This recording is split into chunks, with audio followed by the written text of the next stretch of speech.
चाय पीकर मैं कुछ देर वहां बैठा रहा, फिर अपने कमरे में आ गया। रत्ना बेड पर आड़ी तिरछी पड़ी सो रही थी। मैं इसकी तरफ देखता हुआ बाथरूम में घुस गया और तकरीबन आधे घंटे बाद तैयार होकर बाहर आ गया। मेरी दाढ़ी और मूंछें बेतहाशा बढ़ गई थी, लेकिन मैंने इन्हें साफ नहीं किया।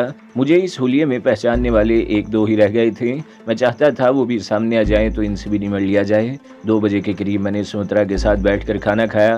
भैरू भी इस वक्त तक सो रहा था और रत्ना भी। खाने से फारिग होकर मैंने सुमित्रा की तरफ देखते हुए कहा, फिएट निकाल दो, आज मैं इस पर जाऊंगा। समुद्रा चंद लम्हे उलझी हुई नज़रों से मेरी तरफ देखती रही, फिर बाहर निकलकर अकबी गैराज की तरफ चली गई। मैं भी पोर्च में आ गया।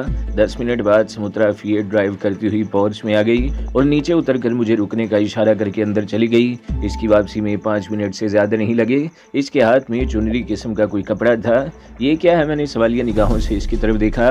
इसने वो कपड़ा पटके की तरह मेरी कमर के गिर लपेट कर एक गिरा लगा दी और मुस्कुराते हुए बोली, अब तुम लगते हो राजपूत। मेरी दाढ़ी मूंछें बड़ी हुई थी, राजस्थानी लिबास पहन रखा था, सर पर बलदार सिंदूरी रंग की पगड़ी भी थी। सिर्फ एक पटके की कसर रह गई थी जो समुद्रा ने पूरी कर दी थी। मैंने फिएट पर बैठकर इंजन स्टार्ट कर दिया और कार जैसे ही हरकत में आई, समुद्रा अंदर पहुंच गई और जब मेरी कार गेट के करीब पहुंची, गेट खुद ब खुद खुल गया।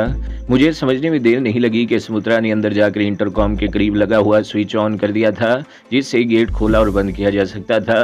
ये इंटरकॉम बरामदे वाले दरवाजे के अंदर की तरफ लगा हुआ था और खिड़की से गेट की तरफ देखा भी जा सकता था।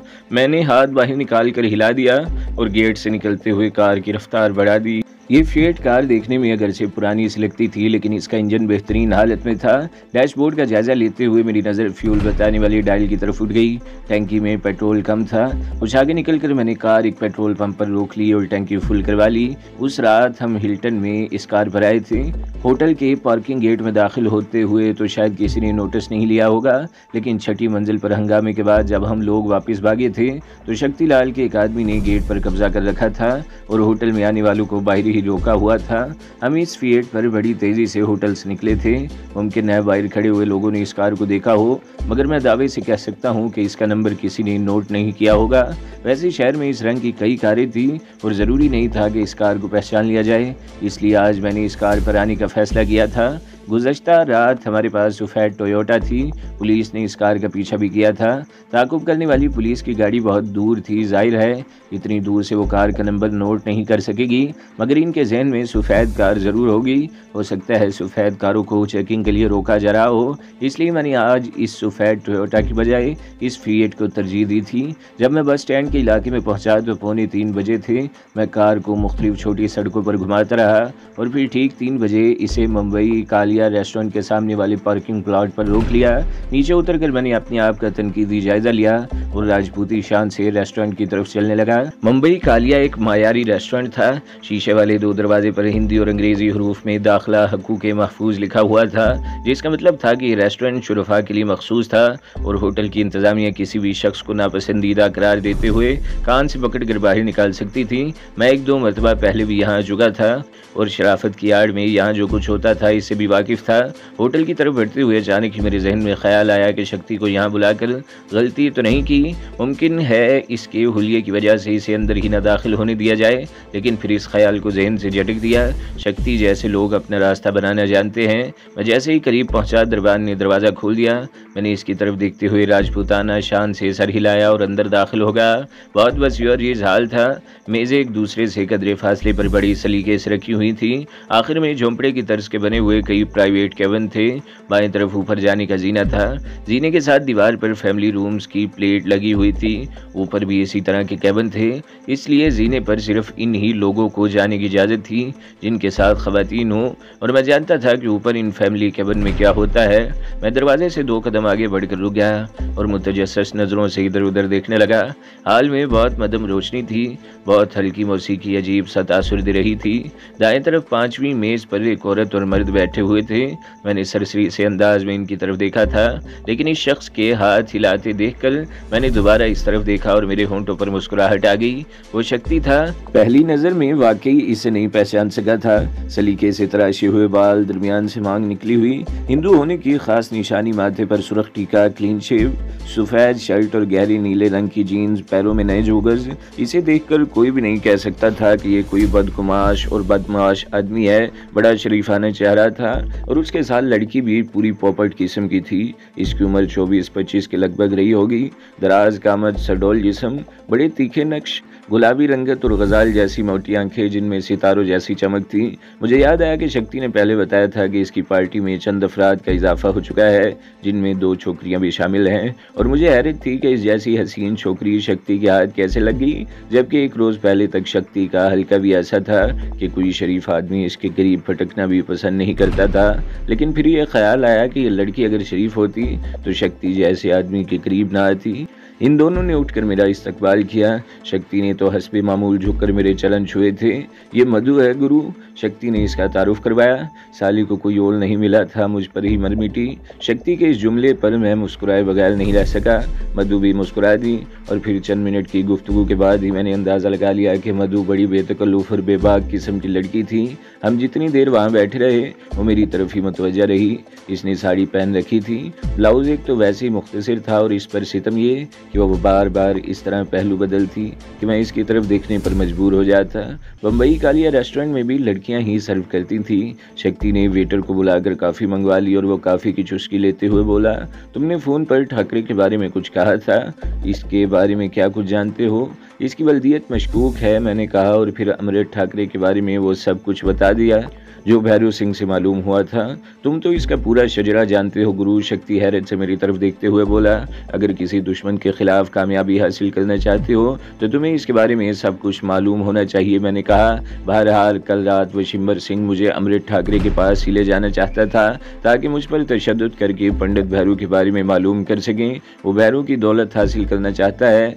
वशिम्बर तो ख़त्म हो गया, ठाकरे हमारे लिए मसला बन सकता है, इसलिए इसका बंदोबस्त अभी हो जाना चाहिए। मैंने ठाकरे के बारे में मालूम कर लिया गुरु, शक्ति ने जवाब दिया। वो अपने 2 चेलों के साथ हनुमान मंदिर में ठहरा हुआ है। मंदिर का पुजारी राम प्रकाश इसके आने से खुश नहीं है, लेकिन वो इसके इशारों पर चलने पर मजबूर है। और दूसरे काम का क्या हुआ, मैंने पूछा। मेरा इशारा नागराज की तरफ था। इसका भी आज पता चल जाएगा, शक्ति ने जवाब दिया। आज सुबह इसका एक आदमी भानोट की नज़रों में आ गया था, वो इसके पीछे लगा हुआ है और मुझे उम्मीद है कि आज रात तक इसके ठिकाने का पता चल जाएगा। तो फिर क्यों ना इस दौरान अमृत ठाकरे को चेक कर लिया जाए, मैंने कहा। जैसा तुम कहो, शक्ति बोला, लेकिन मेरे ख्याल में ठाकरे के लिए ज़्यादा परेशान होने की ज़रूरत नहीं। वो लातादाद जराइम में पुलिस को मतलूब है। अगर इसे पता चल जाए कि पुलिस हनुमान मंदिर की तरफ आ रही है तो वो वहाँ से भागने में देर नहीं लगाएगा। मैंने ठाकरे के बारे में जो कुछ सुना है इसके पेश नज़र मैं इसके हवाले से किसी खुशफहमी में नहीं रहना चाहता। अभी तो ये अकेला है, इस पर काबू पाया जा सकता है। अगर इसने नागराज से रब्ता कर लिया तो ये भी एक बड़ा मसला बन जाएगा। तो ठीक है गुरु, देख लेते हैं, शक्ति ने जवाब दिया। और जब हम बम्बई कालिया रेस्टोरेंट से निकले तो 4:30 बज रहे थे। मधु कार की पिछली सीट पर बैठ गई और शक्ति मेरे साथ अगली सीट पर।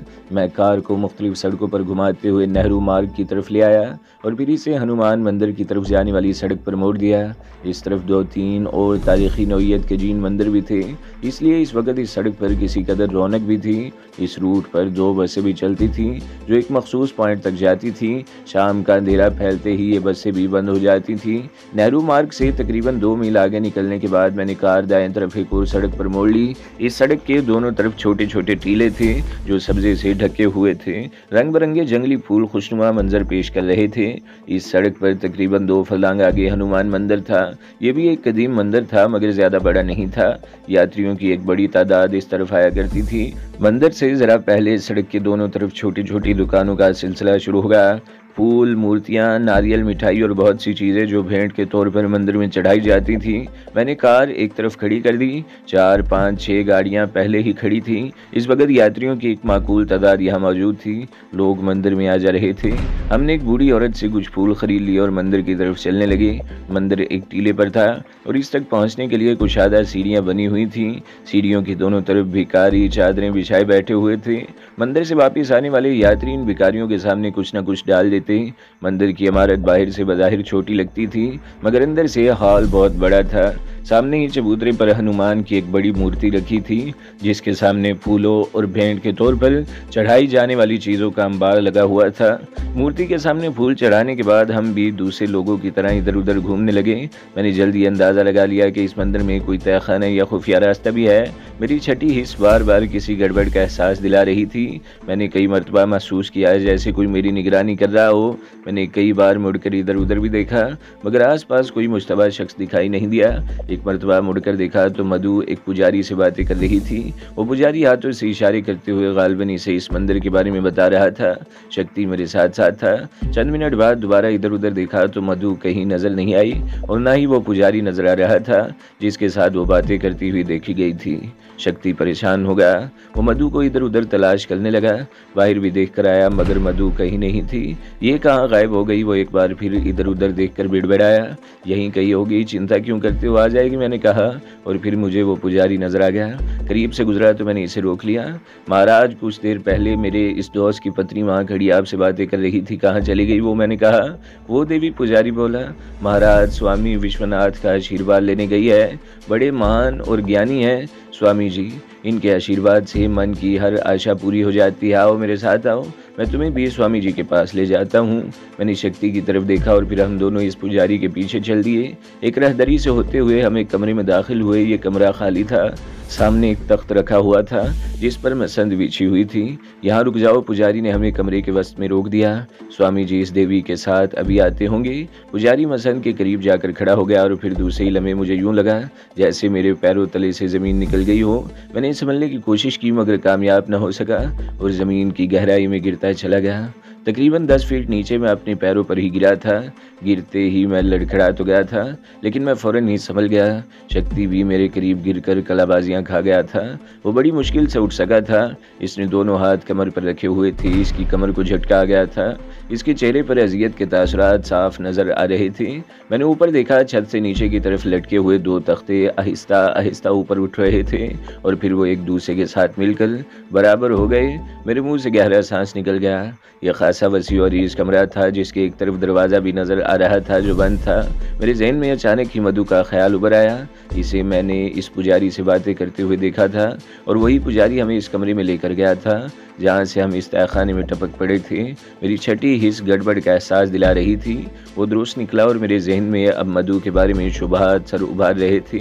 मधु चंद रोज़ पहले ही शक्ति की पार्टी में शामिल हुई थी। इसमें कोई शुबा नहीं था कि वो जराइम पेशा थी। हो सकता है इसका ताल्लुक पहले से नागराज या किसी और पार्टी से रहा हो और वो किसी खास मकसद के तहत शक्ति की पार्टी में शामिल हुई हो। इसने रेस्टोरेंट में मेरी और शक्ति की बातें भी सुनी थी और इस मंदिर में आकर वो अपना काम कर गुजरी। इस पुजारी को वो यकीनन पहले से जानती होगी। ए साला, शक्ति इधर उधर देखते हुए बिड़बिड़ाया। हम मधु को तलाश कर रहे थे और इस चूहेदान में फंस गए। फिक्र मत करो, वो भी यहीं आ जाएगी, मगर हमारी तरह नहीं, मैंने मुस्कुराते हुए कहा। और फिर तकरीबन इसी वक्त वो दरवाज़ा खुला और 2 आदमी बरामद हुए। इनमें एक के हाथ में चौड़ी ब्लेड वाली तलवार थी और दूसरे के हाथ में डबल बैरल बंदूक जिसमें गालबन 12 बोर के कारतूस इस्तेमाल हुए थे। इनके हुलिये भी ऐसे थे जैसे अभी अभी जंगल से आए हों। बेतहाशा बड़े हुए बाल, बड़ी बड़ी मूंछें और स्याह लिबास जो इंडियन फिल्मों में अक्सर डाकुओं को पहनाए जाते हैं। इन दोनों की आंखें सुर्ख थी। मैंने देखकर हंस पड़ा। वो अब भी शायद 50 साल पहले के दौर में रह रहे थे। तलवार और डबल बैरल बंदूक इस दौर की यादगारी थी। आज के दौर में तो डाकू भी जदीद तरीन ऑटोमेटिक असला इस्तेमाल करते थे। इन दोनों ने हमें तलवार और बंदूक की जद पर ले लिया और फिर वो हमारे पीछे पहुंच गए। बंदूक की नाली मेरी पुश्त से लग गई और तलवार की नोक शक्ति की कमर से छूने लगी। चलो आगे चलो, इनमें से एक ने खुर्रा कर कहा। हम बेचुओं चराए इनके आगे चल पड़े। ये भी गनीमत था कि उन्होंने हमारी तलाशी नहीं ली थी। मेरे पास पिस्तौल मौजूद था और मुझे यकीन था कि शक्ति ने भी अपने लिबास में पिस्तौल छुपा रखा होगा। लगता था कि तहखाना मंदिर की इमारत से भी बड़ा था। ये एक तवील रहदरी थी जिसके दाएं बाएं कमरे थे। तकरीबन 50 फीट आगे रहदरी दाएं तरफ मुड़ गई और इसके इख्तिताम पर एक और वसी और इस कमरा था। ये कमरा बहुत शानदार था। फर्श पर दबीज कालीन बिछा हुआ था। थोड़े थोड़े फासले पर रेशमी गुलाफों वाले गाँव तकिए रखे हुए थे। बाएं तरफ एक शानदार कुशन पर एक पहलवान किस्म का लंबा तरंगा आदमी बैठा हुआ था। इसके सर के बाल बहुत छोटे थे। कानों में बड़ी बड़ी बालियां थीं। गले में सोने की मोटी सी चेन और एक हाथ की 2 उंगलियों में मोटे मोटे नगीनों वाली चांदी की अंगूठियां थीं।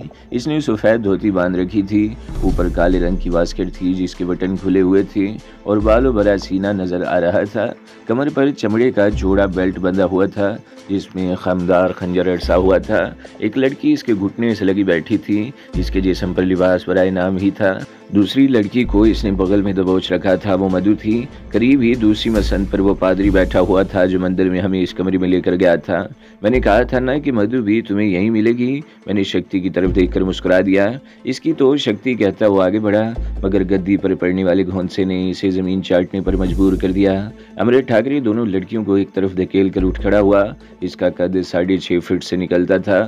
गुस्से की शिद्दत से इसकी आंखें कुछ और भी सुर्ख हो गईं। इसने शक्ति को एक जोरदार ठोकर रसीद कर दी और खंजर के दस्ते पर हाथ रखकर घुर्राया। हम नागराज नहीं हूँ जो तुमसे डर कर भाग जाएंगे। इसकी नज़रें मेरे चेहरे पर मलकूस थी।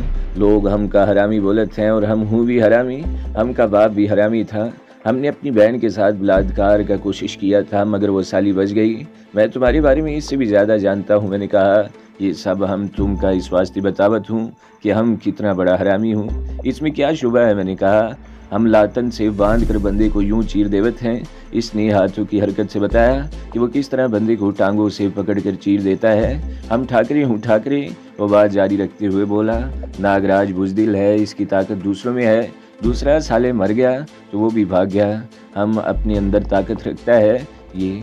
इसने दोनों बाजू उठाकर बॉडी बिल्डरों की तरह मसल दिखाए। हम तुम का और बहुत कुछ दिखाऊंगा। ये जो छोकरिया है ना, इसने मधु की तरफ इशारा किया, इसने तुम लोगों के साथ धोखा किया और ये समझत है कि हम इसको अपनी रानी बना लूंगा।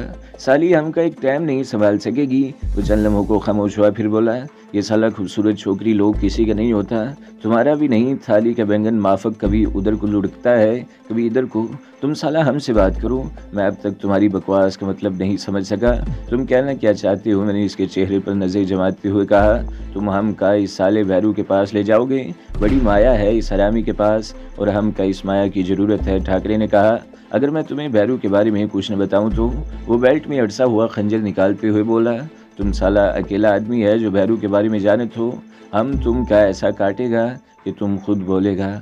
ये हरामी लोग, ये आखिरी 3 अल्फाज इसने अपनी आदमियों से मुखातिब होकर कहे थे। इस दूसरे को इधर ले जाओ इस नुक्कड़ में। इसने एक तरफ इशारा किया। रुक जाओ ठाकरे, ये ऐसे नहीं बोलेगा।